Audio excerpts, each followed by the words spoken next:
Всем привет! Welcome to Rus Zad. Hello, everybody, and I'm down here in Florida, and Yura is in New York, right? And it's pretty hot right now because it's summer. And that means it's time to talk about one Russian soup that actually does fit the bill for hot weather, and that is? Okroshka, a That's good, right. a good summer Russian soup. That's correct. Because in Russia, it does get sweltering hot. It gets up to 70 degrees in the summer. Not true. It definitely gets much hotter than that in some parts, for sure. They just had a hot spell there last week. It was hotter there than it was down here in Florida. So, Yeah, exactly. It's interesting because there is different climates there, and in a continental climate, you could end up with very hot temperatures way inland, even all the way up north.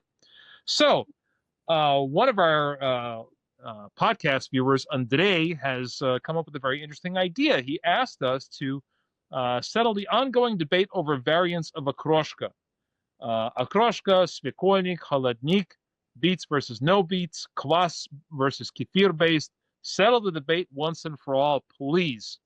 Well, Andre, I think that we could start by saying that it's kind of a loose thing, right? Wouldn't you say, Kato?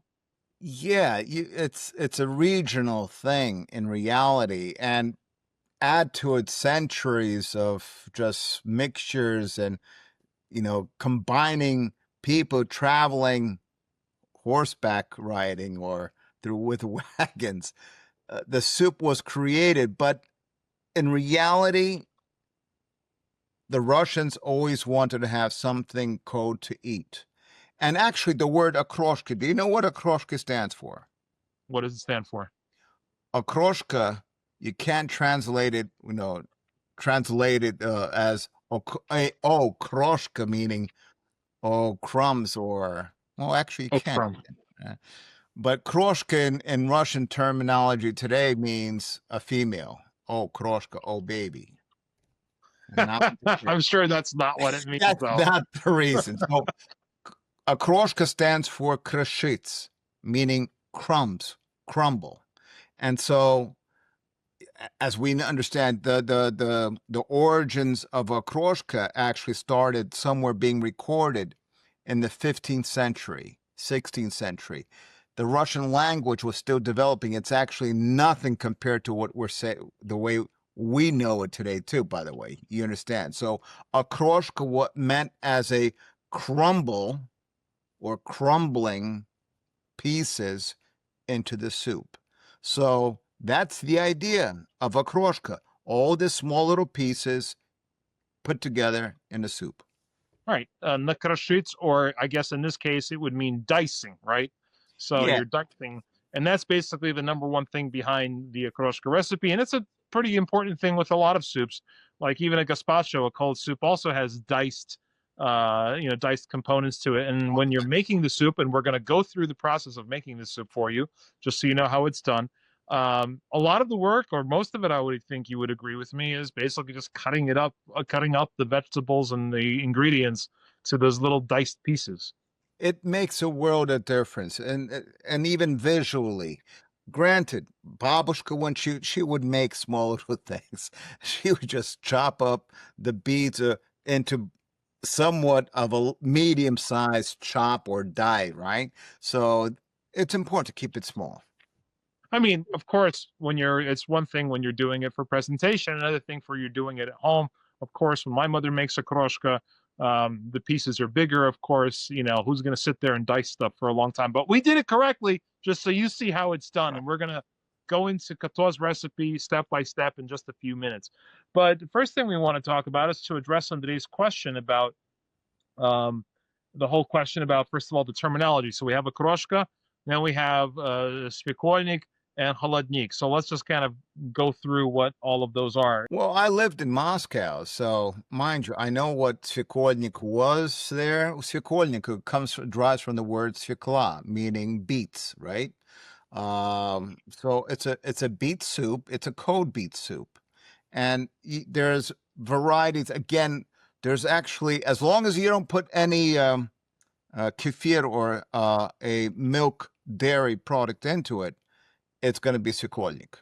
You can add kvass to it. You can. Okay, Right. so that's a svyakol'nik. With it, you add some leafy vegetables as well, shabil, or even the leaves of a beet, the beetroot, right? So that's chopped up and put into there. So that's a svyakol'nik. Right. Now, holodnik, by the way, it's really the same thing, I would say, pretty much from what we see. It's very close because it's the same story. You have a beet component to it. Right, right. But holodnik, an old recipe. This is what I was told ages ago when I was living in, like I said, in Moscow. They used to put wine. They used to pour wine into the soup. It had Wow, a dry wine, not sweet, dry wine. that's So very interesting.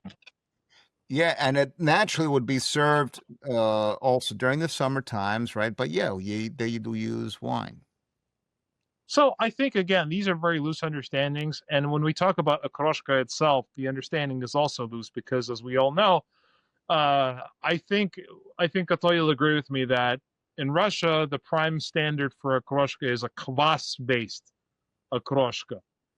Over here in our emigre community, we actually kind of gravitated more towards the buttermilk, which really should be kefir technically, right? But here, that's pretty much what we always had available was buttermilk. Right. We only had buttermilk available because there was no kefir. Kefir actually was when the Jewish emigre of the 70s came in, right? The immigration. One family started producing kefir and selling it to the stores. It was a garage or basement operation eventually, and that company eventually became Lifeway, what we see today in, I think, all throughout America. Yeah. So, bottom line, here in the emigre community, we're more used to the dairy version of Okroshka, which again obviously existed in Russia. That's where it came from. But here we focused on that. In Russia, it's still kind of the first thing that pops into someone's head is kvass. And in our case, we couldn't really get kvass from a store, right? You had to make No. your own kvass, and people did. In all fairness, they did. But I would just say that my memory of Okroshka here in the United States is always basically it's all the buttermilk based Okroshka. And again, now you can get kefir, but before it was buttermilk. There's a little difference in flavor. Kefir is a little more tart, I would say, than buttermilk. Buttermilk is heavier, right? It's And definitely yeah, buttermilk can be. I guess it depends which kind you use. My mother favors the leaner version of buttermilk when she makes the okroshka, and you can always dilute it. to say what came first, the chicken or the egg, right? Kvass or kefir, holodnik or svekolnik, and so on and so on. We have to understand that it's a regional thing. Also, kefir, okroshka, the first initial history came when the people were working the farm, right? So the Cristiania, right, were working the farm and they would grab whatever they can of the fresh vegetables, and in this case also some meat, right? So they would mix this all together and cut it up and have something refreshing to eat, something cold and fulfilling. It's full. I mean, it really fills you up, right? Kefir is actually, it will fill you up. Kvass, granted, yes, it was during Soviet times. It was very popular, and so kvass started. That was the advertisement. They were pushing the idea of having kvass as a kroshka. You go to southern Ukrainish area, the Donbass area, and so on. That was mostly kefir. Yeah, right. So it's a regional thing, and everyone had their own name and the recipes, and eventually all merged and not merged and reinvented. And so my recipe is, of course, from my parents, grandparents, and we base it on kefir. Though dad, my father actually would want to add kvass to the kefir based okroshka. I'm sorry, the buttermilk based okroshka, and wasn't too sure if it's added with the kefir or without the kefir. It was usually Dad would add it, but he would not just add kvass, he would actually add beer. Right, because it was more available than kvass, It of was course. available, and that's why he would add beer to the okroshka with the buttermilk in it. So it wasn't really tasty. I mean, I did try it, but I can't say it was tasty. And my father didn't do it all the time, but would just try to keep the traditions alive, I guess. Yeah, of course, of course. We did our best in the circumstances we were in, but at the other end of it too, in the Soviet Union, the scarcity of certain ingredients altered certain recipes as well. So it went in both ways in some ways. Sure. So, all right, let's discuss. Not only do you have an interest, okay, so you can make obviously Kato's recipe with buttermilk or with kefir if you like, Yes. but what's interesting is there's a special secret ingredient and procedure that you use, which you're going to share with us right now. So, what Yes. is it that you do with your okroshka that gives it that very unique taste, which I think all of you are going to like? I think it was common among maybe friends, but my grandparents actually also, both my grandparents used to make it, right? So, using kefir or buttermilk, if you prefer, a milk product, right? So, uh, the basic ingredients would be still uh, cucumbers, radishes, green onions, uh, boiled eggs, hard boiled eggs, and the eggs have to be separated, meaning, And not too hard boiled. yeah, very important. You want to keep the yolks yellow. All right. So don't overboil them. All right. And don't try to get as minimal the green color, The green gray color. green gray color. I hate that during Pascha, during Easter, when you get the green eggs. You don't want to eat it, man. It Anyway, still so tastes good, but whatever. Yeah. it's a visual thing. You don't want to have it. Actually, you do know the fact that in stores they sell now hard boiled eggs. Well, not now, but comparatively, like 15 years ago and so on, it was not available, right? So you could get hard boiled eggs perfectly cooked and yellow yolks inside. So, okay, getting back to the recipe, hard boiled eggs split up. You got the egg yolks and the egg whites. Mustard, preferably Russian mustard, if you could get it at the store or make it yourself. It's not that difficult to make. You could find a whole bunch of videos maybe online, but that Russian mustard has a specific taste to it. It's not a Dijon, it's not a French's mustard that you put on a hot dog. It's got its own taste. It might be spicier, but it's fantastic. So that and beets, I have beets in there, preferably marinated beets already in a bottle. There's The quite a, vinegar marinated ones. yeah, well, it's only marinated in vinegar. So the process now of what makes the okroshka the way my parents used to make it is chopping up the vegetables, dicing them, trying to keep it not too small, just reasonable, a nice size, not granule, but a small dice, right? Small dice. You'll see One it cubic centimeter or in smaller.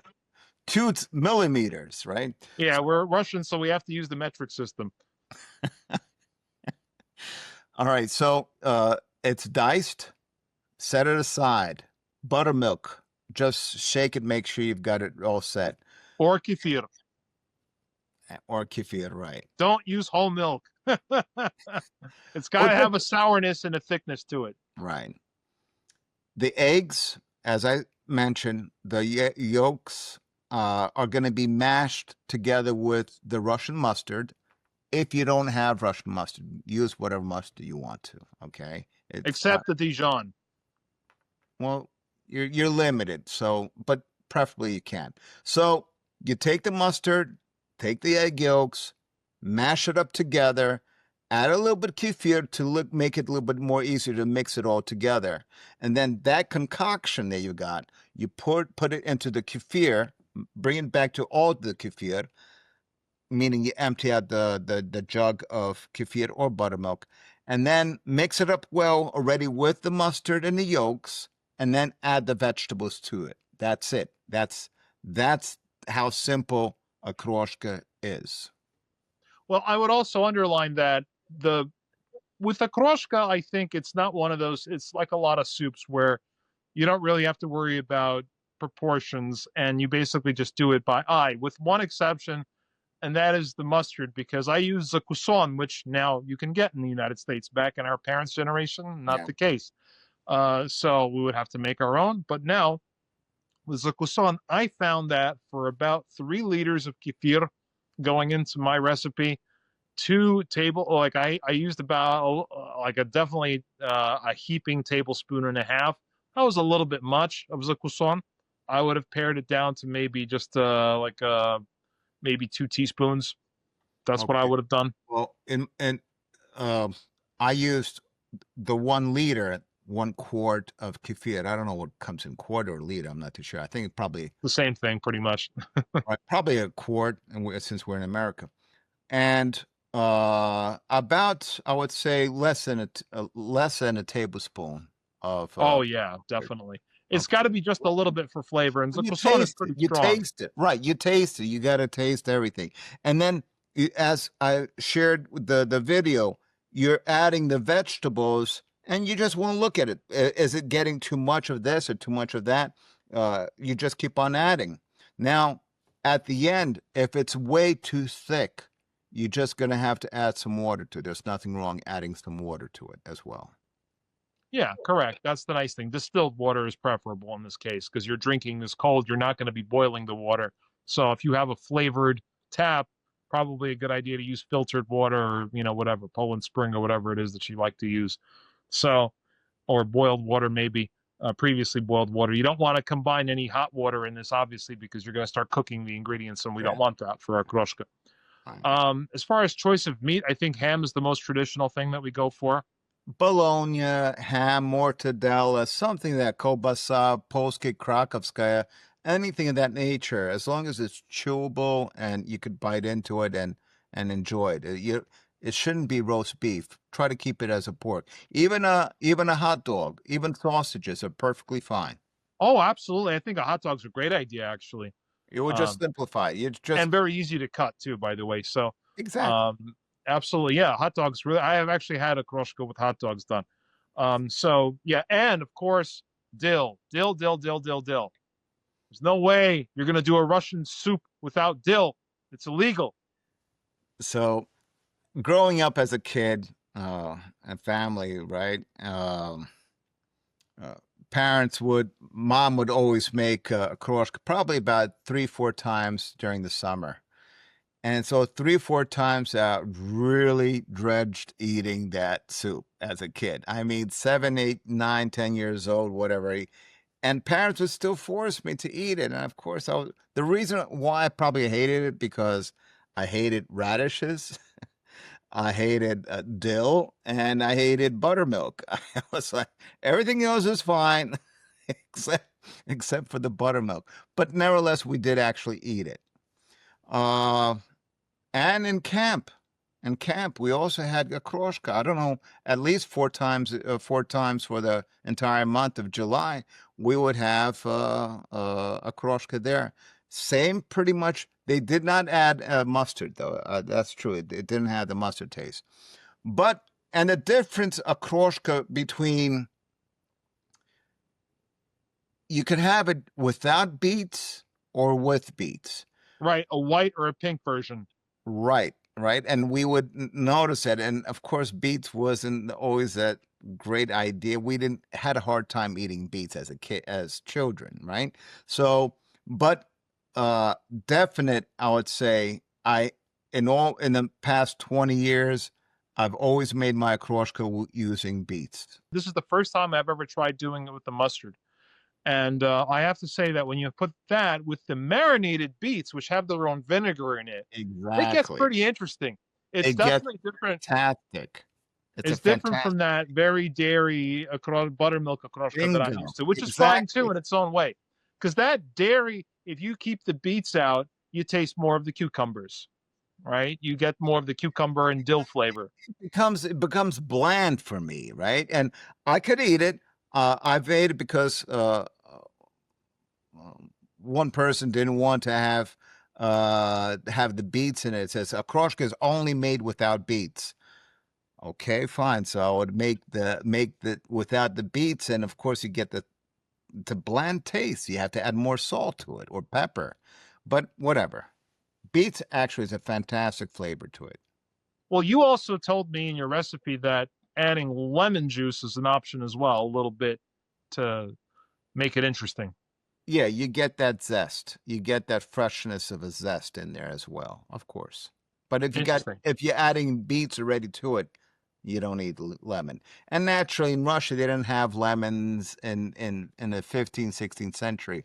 Uh, but that's how the recipe's developed. And I think what my family has been making, that is my parents, grandparents, it basically was fantastic. I was showing Russian chefs how to do the okroshka, how the Zorobiev used to make the okroshka, meaning my parents and others, how to do this. Everybody was fascinated about the mustard and egg yolk. Everybody was like, wow, we never had it this way. So That is really interesting. And I must say that from now on, I'm definitely going to be using the mustard because it just takes it in a different direction in some ways for me. Now, to continue to Andrei's question about the svyakol'nik and holodnik, what I basically decided to do is when I cut up all of the ingredients to do your recipe, Kato, what I did was I said, okay, I'm going to save some of these, diced, things, and I'm going to see if I have enough to do an okroshka, the kvass way, right? So that's what I did. I gathered all. The only thing I ran out of was the egg yolks because I used the egg yolks entirely for your recipe. So I made this version of the kvass okroshka without the egg yolks, but it worked very well. I had the egg whites in there, and I had all of the vegetables in there, and what I basically did was I also used the beet juice as well in there, so it did become like a svyakol'nik basically with the kvass in there. And I used, this is the important thing, I used kvass, which is the light kvass, not the molasses infused dark kvass, which is usually what you find in the ethnic stores George. these days.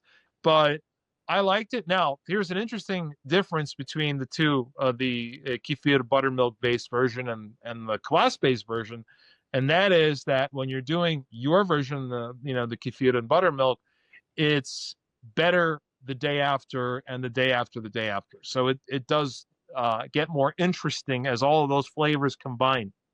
When you're doing it in with the kvass, it's the opposite because the kvass gazirovany, right? It's got the Right. It bubbles. flattens out. Yeah, It and flattens out. basically the recommendation when you're doing a kvass-based okroshka is mix and serve. So you put it all together and you Sure. take it, you make it cold, whatever, you got to put some ice cubes in it or whatever it is, or just smart thing in my view is just to have your kvass ice cold when you're pouring it in there and you're good. Right. So what they do in Moscow, or in this sense in Russia, with kvass, they usually bring you the bowl of separate vegetables already diced up already on inside your plate, and they bring a separate bottle or a pitcher of kvass, and you just add that to the vegetables. That's it. That's how it's served. You can't really store it. I mean, if you make a bowl, a container, a soup pot of kvass-based okroshka, it's only good for that day, and even for several hours, and that's it. You can't let it stand; it goes to waste. So, Well, I would say it was still edible when I tried it, but it definitely lost the not the same. that bubbly carbonated flavor that makes it so interesting in my view. I mean, still good soup in my opinion, but definitely a step away from what it was. What do you think is the most popular okroshka today is in Russia? I have no clue actually. That's a good question. It's kefir. For several reasons, like I just mentioned, it stands for a while and it's more healthier. Interesting. And it's I guess more filling too. Kefir feels more filling Well, than it feels good, but kvass. it's the probiotics in the kefir. It's actually It's very healthy for you. Period. What is not healthy for you in okroshka? What? So Well, one final point about what do we serve the okroshka with, right? So obviously the first thing is if you're Russian, and I know there's one member of our community that would be particularly happy for mentioning this, it's smetana, right? sure. It's a nice little add a dollop of smetana on top. That's one thing, right? And you mix it in. Now the other thing, and this is a little controversial because some people actually will add this to their okroshka, and you and I both agree that it wasn't a good idea to add it to your okroshka. But I think it's great to have on the side is a nice potato, a nice baked potato. That's fine. Yeah, you could do that. It's not an issue. I actually, besides that, right? I actually will add Tabasco sauce. I Mm. like I like another couple, about 6 drops of Tabasco sauce and stir it up. Oh, it's fantastic. You like to put a little bit of a Georgian spin on your cuisine there, Kato. Yes. Oh, Awesome. and ice cubes. Well, the ice cube is just one problem with the ice cube. It's always going to dilute it. So if you want to start It with the doesn't. thicker okroshka, That's it. That's the point. You're trying to keep it cold. So, and actually, so, uh, oh, I don't think I mentioned it, right? Butvinya is a name of the soup from like the 15th century, from the Far East, where they used to have cold soup made using boiled salmon. Okay, and it was as soon as winter was the last days of winter, they would use the ice from the melting ice and the salmon and put it together as a soup. wow. Yeah, no refrigeration back then. Right, no refrigeration. That's what I'm saying. The ice was melting already, and now it's called butvinya, and Very interesting. that's recorded from, I believe, the 15th century. Impressive. Wow. This so to answer basically Andrei's point, the whole concept of a cold Russian soup goes way back. And as always with cuisine, there's concatenations and definitions can be fairly loose with this stuff, as we see with the okroshka. I mean, dairy as a base on the one side, kvass as a base on the other side. It's very Yeah, interesting how those two things can have the same name, right? But that's how yeah, it is in cuisine sometimes. yeah. We just try to combine it together and grab a little bit of everything, create the best okroshka. And I think my recipe, my parents and so on, right? Recipe actually is a very decent recipe to try. It's an awesome recipe, and I'm definitely happy that you're sharing it with everybody. I think everybody who tries this is going to be impressed. The mustard is really going to add something different to it. And and hey, it always helps to sharpen up your knife. Make sure you get nice, good, clean cuts of whatever you're dicing. That's important, as we all know. Properly handling a knife and having a sharp knife is the key to getting well cut ingredients. Exactly. And we really hope you enjoy this. It's a wonderful summer soup. You will not be disappointed. Right. So I want to thank everybody who has been liking and sharing our podcasts. We really are very touched. We get a lot of people that, when they see us in person, they thank us for what we're doing. Of course, anybody who likes and shares our content, comments on our content, and watches our content always helps move our programming forward. So if you've watched this far, thank you very much for watching. Your watching hours alone are doing a lot for us. Of course, your likes and subscribes take things further. Your comments take things further. So, and your shares, of course. What we really want to do is we want to share this with as many people as possible. And we like to get your feedback, right? Absolutely, right? Any comments, text, email to under the video or separately, please. We love like the people like Andre who communicate with us. Though the idea of a Kroshka episode, there was an idea, right? Andre just pushed it, and we said, "Yeah, let's do a talk about a Kroshka." It's summertime. It's summertime. Absolutely. Ladies and gentlemen, thank you. Спасибо всем за внимание.